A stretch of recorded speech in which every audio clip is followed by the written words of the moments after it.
Hello, hello, hello, and welcome back to another old school movie review. Today we're going to be talking about a movie called Pet Sematary. I'm not talking about the new one, I'm talking about the original that came out in the 80s, I believe.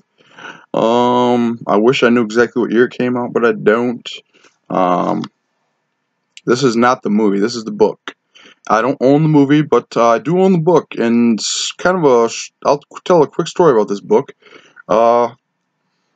Check it out. I have this much left to read, and I stopped reading it, and I stopped reading books altogether after that. This was this is like 4 years ago, and I haven't read a book since, and it's not to say this is a bad book, I loved it, and I really have no idea why I stopped reading at the time. I mean, I know why I don't read now, and it's a personal reason. I don't want to get into it, but anyway, Pet Cemetery, I was highly enjoying the book, and I really enjoyed watching the movie. I just rewatched it yesterday, and got a lot of great things to say about it. First off, the cast is excellent. The guy that got to play Judd is spot on. His voice gives me chills sometimes. The father was well cast. Who played the mother? She was in Next Generation. She was one of the crew to die. What the hell was her name? Anyway, and then you got Miko Hughes and Blaise Bardal as the kids, and yeah, it's just a great cast. Miko Hughes was probably one of the most famous small child actors of that time, and this was maybe one of his first movies. He's barely able to speak. I mean, they've got him saying lines and shit in this movie, but it's like, 6 months ago he was not even talking, it seems. Maybe I'm wrong, I don't know the development cycle of children, maybe he was talking for a long time, but it just seems like that they managed to get this kid to say the lines pretty well, and he's only like 2 or 3 years old. I don't know how old the kid is, but he looks really young. And he went on to be in a lot of things. He was on Full House for a bunch of episodes. He was in Wes Craven's New Nightmare. He was in Kindergarten Cop. I mean, this kid, he's a cute little kid, and he's funny. I don't wonder what he's up to nowadays.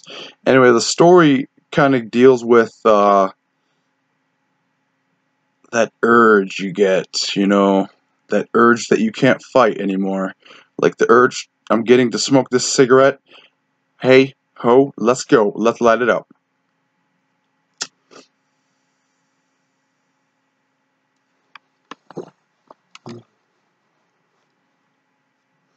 It's like when you get that feeling I know guys probably get this feeling, I don't know if girls do, but you just suddenly get that little piece of visual stimulation, or maybe even something auditory, and you gotta go and do something by yourself for a little while.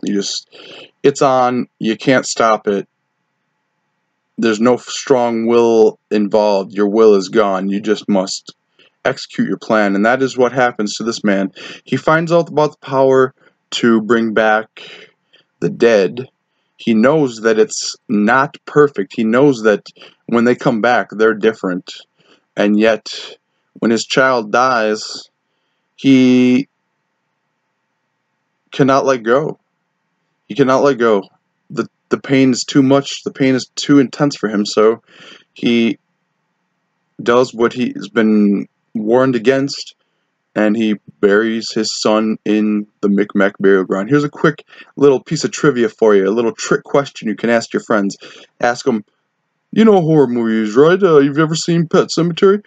What happens when you bury a pet in the pet cemetery? Or what happens when you bury something dead in the pet cemetery? And they'll say, it comes back to life as a demon or some shit, and you'll be like, eh.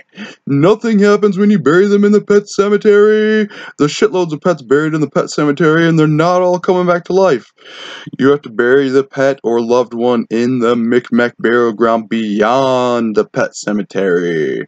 Yes, you have to travel across that huge, all those dangerous trees, and you have to climb up the crazy steps, the giant steps of rock, and you have to deal with like the screaming things that are the Wendigos, I believe is what they called in the book. And yeah, so that's just a little trick question, something like the guy from Scream would ask Drew Barrymore. They come back to life. Wrong answer. Nothing happens. I'm gonna kill you. I'm gonna see your guts tonight. Anyway, yeah. Pet Sematary. Stephen King has always been my favorite author, and I think he's probably the most famous living author, period. Most popular, maybe, anyway. I might be wrong because I don't think I am, though, because they are still they went through a phase where they were making all those books into movies. Now they're remaking all those movies. I mean, there's a new Pet Sematary coming out soon, and I'm excited to see it. I don't know if they'll stay true to the book or whatnot. I think anything that they do could be good. I don't know what the cast is. Oh yeah, they got John Lithgow to play Judd, which I think is really great casting. I mean, I think he'll do a great job as Judd, and yeah, I'm really excited to see it. And I think this episode's gone on for long enough. So, Pet Sematary, watch the movie, read the book. There's my little kitty Nami baby in the background. Okay, and we'll see you later. Thanks for watching. Bye.